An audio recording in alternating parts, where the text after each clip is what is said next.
আমি মোহাম্মদ তামিমুল এহসান আজকে এই ক্লাসে সবাইকে স্বাগত জানাচ্ছি। আমাদের আজকের ক্লাসের প্রধান আলোচ্য বিষয় হচ্ছে ডেটাবেজ নিয়ে।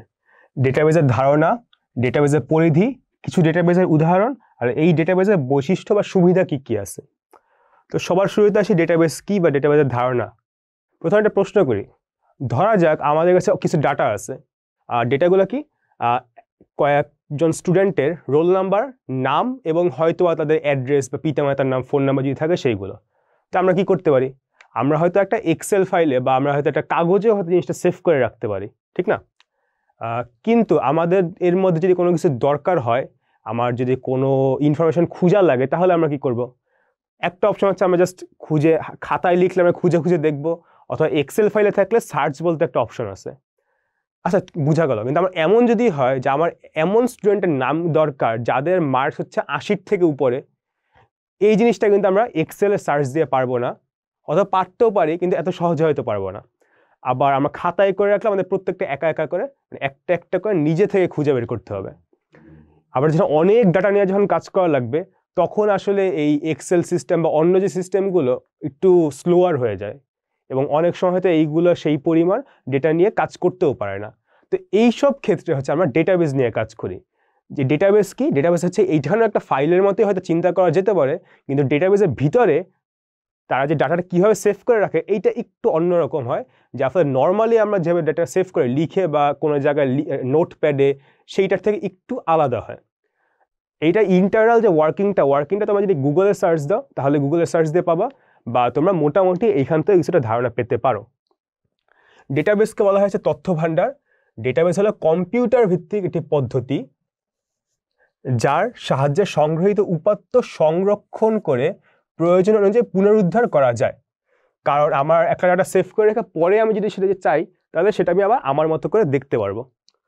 অন্য কথায় কি বলা যায়, ডেটাবেস হচ্ছে সংগ্রহীত উপাত্তের ভাণ্ডার যা থেকে প্রয়োজনীয় সিদ্ধান্ত গ্রহণের জন্য বিভিন্ন উপায়ে এবং আকারে তথ্য সংগ্রহ করা যায়। ঠিক আছে, আমার যে ধরনের তথ্য দরকার, যেভাবে দরকার, আমি আমার নিজের ইচ্ছা মতো সেই ডাটাটা আমার কাছে আমি আনতে পারবো।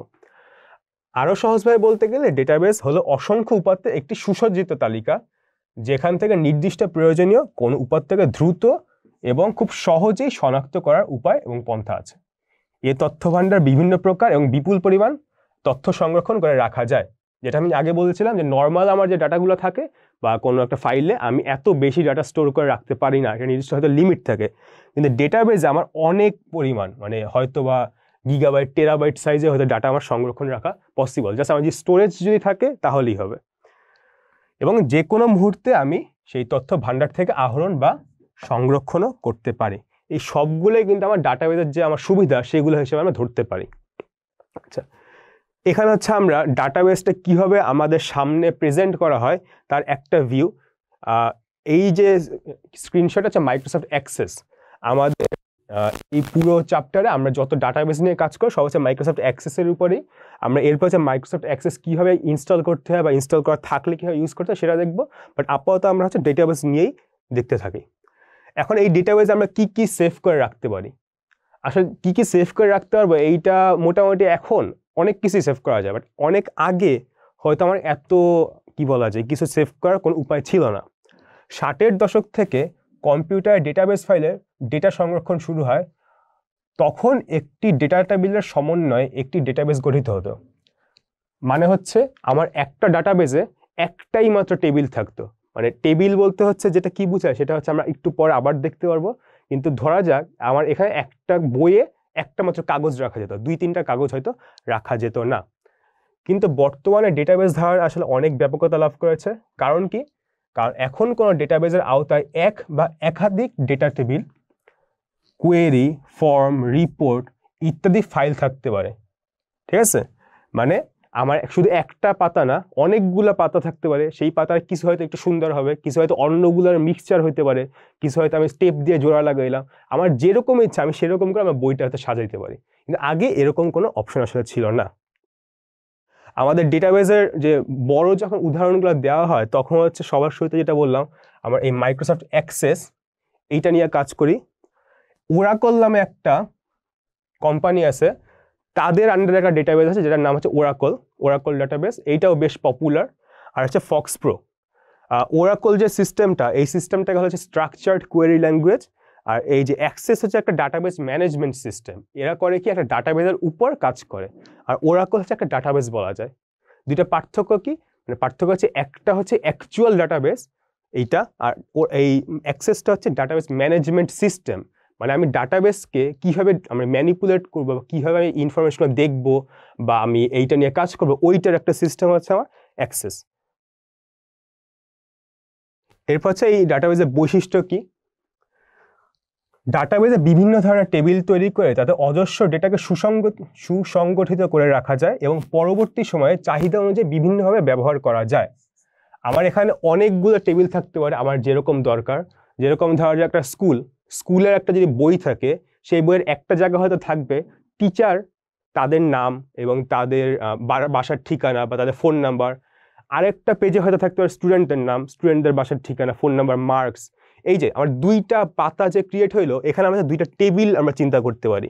একটা ডেটাবেসে একটা টেবিল হচ্ছে টিচারদের জন্য, আর একটা টেবিল হচ্ছে আমার স্টুডেন্টদের জন্য। এবং আমার এইখানে যখন দরকার আমি চাইলে ওই ডাটাটা কোন টিচার আছে, কোন স্টুডেন্ট আছে, সেই ইনফরমেশন নিয়ে আমি আবার দেখতেও পারবো। ডেটাবেসের সংরক্ষিত বিপুল পরিমাণ তথ্য থেকে কাঙ্ক্ষিত যে কোনো তথ্যকে দ্রুত খুঁজে বের করা যায়। যেটা একটু আগে বললাম, আমার নর্মাল ফাইল থেকে আমার খুঁজতে যে সময় লাগে, ডাটাবেস থেকে খুঁজতে অতটা সময় লাগে না। কারণ কি, এর কারণটা একটু পরে আমরা বুঝতে পারবো। বৃহৎ ডেটাবেসে অসংখ্য রেকর্ড থেকে শুধু প্রয়োজনীয় যে রেকর্ড নিয়ে রিপোর্টও তৈরি করা সম্ভব, এবং এই রিপোর্টটা আমরা প্রিন্টও করতে পারবো। রিপোর্টে পছন্দ মতো গ্রাফ, চার্ট, ছবি ইত্যাদিও সংযোজন আমরা করতে পারবো। এই যে রিপোর্টের পার্টটা, এই রিপোর্টটা হচ্ছে কি আমার যে ইনফরমেশনগুলো আমি পাইলাম, যে কোন টিচার হয়তো কার ক্লাস নেয়, সেই ইনফরমেশনটা আমি চাইলে প্রিন্টও করে নিতে পারবো। ডেটাবেসের অসংখ্য রেকর্ড থেকে শুধু প্রয়োজনীয় রেকর্ডসমূহ নিয়ে মেইলিং লেবেল তৈরি করা যায়, মানে আমি হয়তো এটা অন্য কোনো জায়গাতেও পাঠাইতে পারবো একইভাবে। ফাইনালি এই স্লাইডের ডেটাবেস প্রোগ্রামে ডেটা এন্ট্রি করার সময় যাতে ভুল না হয় সেজন্য ফিল্ডের শর্ত দিয়ে ডাটা এন্ট্রির সীমা নির্ধারণ করা যায়। এটা অনেক ইম্পর্টেন্ট একটা পয়েন্ট। আমরা যদি একটু ব্যাক করি তাহলে হচ্ছে এখানে যে বললাম যে এইটা হচ্ছে আমার ডেটাবেসের কিছু ডেটা কীভাবে থাকে, এইটাই হচ্ছে আমরা একটা টেবিল হিসেবে বলতেছি। এরকম হয়তো আরও টেবিল থাকতে পারে। তো এখানে দেখা যাক আমার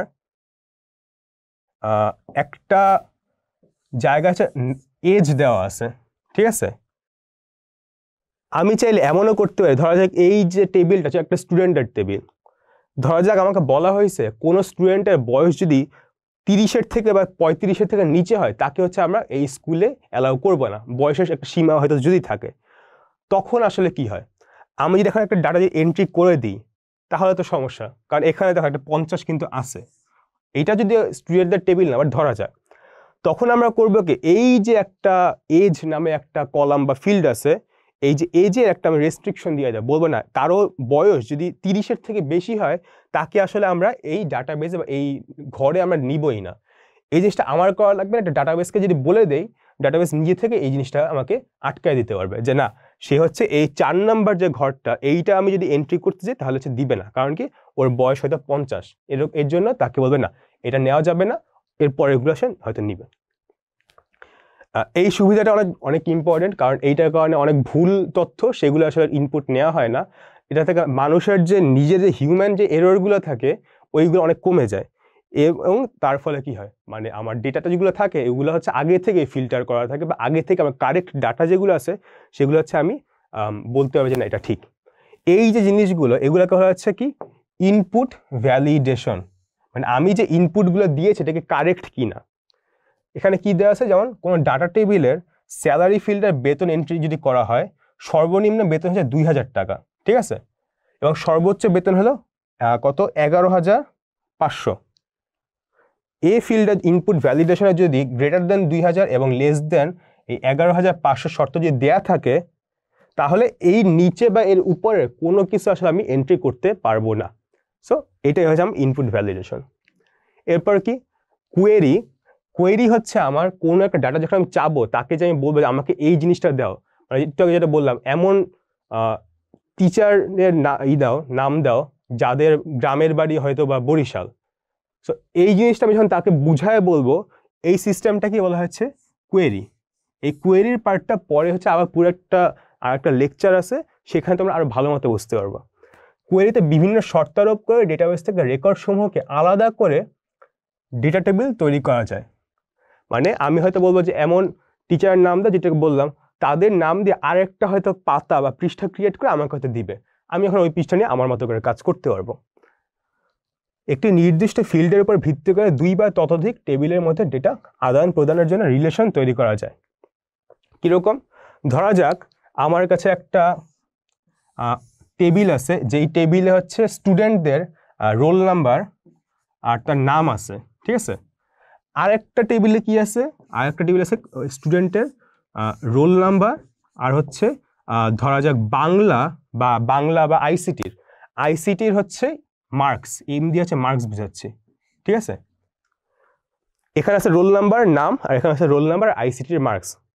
সো আমার এখানে বলা হইলো যে 5 পাইছে হচ্ছে ধরো 50, 6 পাইছে হচ্ছে 70, আর সে 8 পাইছে হচ্ছে 10, এমনি দিলাম। আবার এইখানে ওদের সবার নামও আছে। আমাকে যদি প্রশ্ন করে যে 50 যে পাইছে তার নাম কি, এখানে কিন্তু 50-এর যে 50 আছে তার নামটা কিন্তু দেয়া নাই, কিন্তু এইটা কিন্তু এই জায়গায় হয়তো নাম দেওয়া আছে 5, 6, 8। এখানে হয়তো 5-এর নাম হচ্ছে এ, 6-এর নাম হচ্ছে সি, আর ডি এর নাম 8-এর নাম হচ্ছে এফ। এখান থেকে আমরা কি 50 কে পাইছে 5, 5-এর নাম কি এ, আবার 70 কে পাইছে 6, 6-এর নাম কি সি। এই যে জিনিসটা এখানে হচ্ছে কি, যার রোল দুইটা যে টেবিলের রোল কি সেম না, তার মানে আমরা এইখান থেকে এই ইনফরমেশনটা পাই। এখানেই হচ্ছে এটা বলা আছে একটা নির্দিষ্ট ফিল্ডের উপর ভিত্তি করে, যে ফিল্ডটা হচ্ছে আমার এখানে রোল, দুইটা আমার টেবিলে রোল আছে, 2 বা ততোধিক টেবিলের মধ্যে ডাটা আদান প্রদান করার জন্য আমরা রিলেশনও তৈরি করতে পারি। এখানে রিলেশনটা কি, দুজনের রোল হচ্ছে আমার সেম। এখন কথা হচ্ছে তাহলে আমি এই নামটাতে এখানেও দিয়ে দিতে পারতাম, তাহলে আমার কষ্ট করে হচ্ছে আর এই জিনিসটা করা লাগতো না। কিন্তু তোমাদের যখন বার্ষিক পরীক্ষায় যখন মার্কটা যখন দেয়া হয়, তখন বেশিরভাগ সময় কি রোলের পাশে নাম্বারটা দিয়ে দেয় না, অনেক সময় কিন্তু নাম কিন্তু আর দেয়া থাকে না। তখন মানে অযথা নাম দেওয়ার দরকার কি, নাম যখন আমার এখানে আগে থেকেই আছে, কারণ রোল 10 কার তুমি তো জানোই, সেটা আবার 10-এর পাশে আবার 10-এর নাম দেওয়ার তো কোনো প্রয়োজন হয় না। এই জন্যই হচ্ছে শুধুমাত্র রোল আর মার্কস দেয়। নাম কোত্থেকে পাবো? নাম হচ্ছে আমার আরেকটা টেবিল থেকে পাবো। এর ফলে কি হইতেছে, এর ফলে হচ্ছে আমার অনেক জায়গা সেভ হয়ে যাচ্ছে। কারণ একই জিনিস আমি আবার যদি এখানে দিই, তাহলে অনেকগুলো নতুন ঘর ক্রিয়েট করা লাগতেছে। এখানে 3টার জন্য হয়তো খুব একটা সমস্যা নেই, কিন্তু হাজার হাজার ডাটা যদি থাকে, প্রত্যেকটার জন্য এরকম এক্সট্রা কি বলে ইনফরমেশন 2-3 বার করে যদি থাকে, তাহলে তোমার যে সাইজ, ফাইলের সাইজ অনেক অনেক বড় হয়ে যায়, যেটা আসলে খুব একটা কাজের না। এখন জিজ্ঞেস করা হতে পারে তাহলে এইটাতে আমি যখন এখান থেকে খুঁজে আবার যখন এটা বসাবো, এটাকে আমার জন্য এটা স্লো হয়ে যাবে না, মানে আমার একটু সময় লাগবে না? আসলে খুব একটা সময় লাগে না, অনেক কম। যতটুক সময় লাগে তোমার কাছে হয়তো এটা মনেও হবে না এত সময় লাগতেছে। আচ্ছা, নেক্সট কি, ডেটাবেস থেকে তথ্য খোঁজার জন্য ইন্ডেক্স ব্যবহার করা হয়। একটু আগে বলছিলাম যে আমার কোনো কিছু খোঁজার জন্য ডেটাবেস নিজে থেকে কিছু একটা করে, সেইটার ফলে হচ্ছে আমার যে কোনো কিছু খোঁজার জিনিসটা অনেক সহজ হয়ে যায়। কীরকম? খুব সহজ একটা এক্সাম্পল দিতে পারি, সেটা হচ্ছে তুমি ডিকশনারিতে যাবা, ডিকশনারিতে যেয়ে তুমি যদি ইনফরমেশন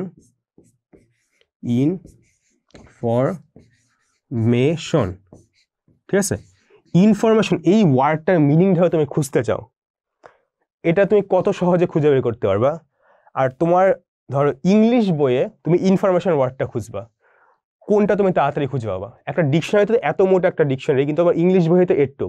তোমাকে যদি বলা হয় তুমি ডিকশনারিতে তুমি এই ওয়ার্ডটা তাড়াতাড়ি খুঁজে পাবা, নাকি তোমার হয়তো যে কোনো অন্য একটা বই যেটা ওটার থেকে হয়তো ছোট, সেইখানে তুমি এই ওয়ার্ডটা খুঁজে পাবা তাড়াতাড়ি?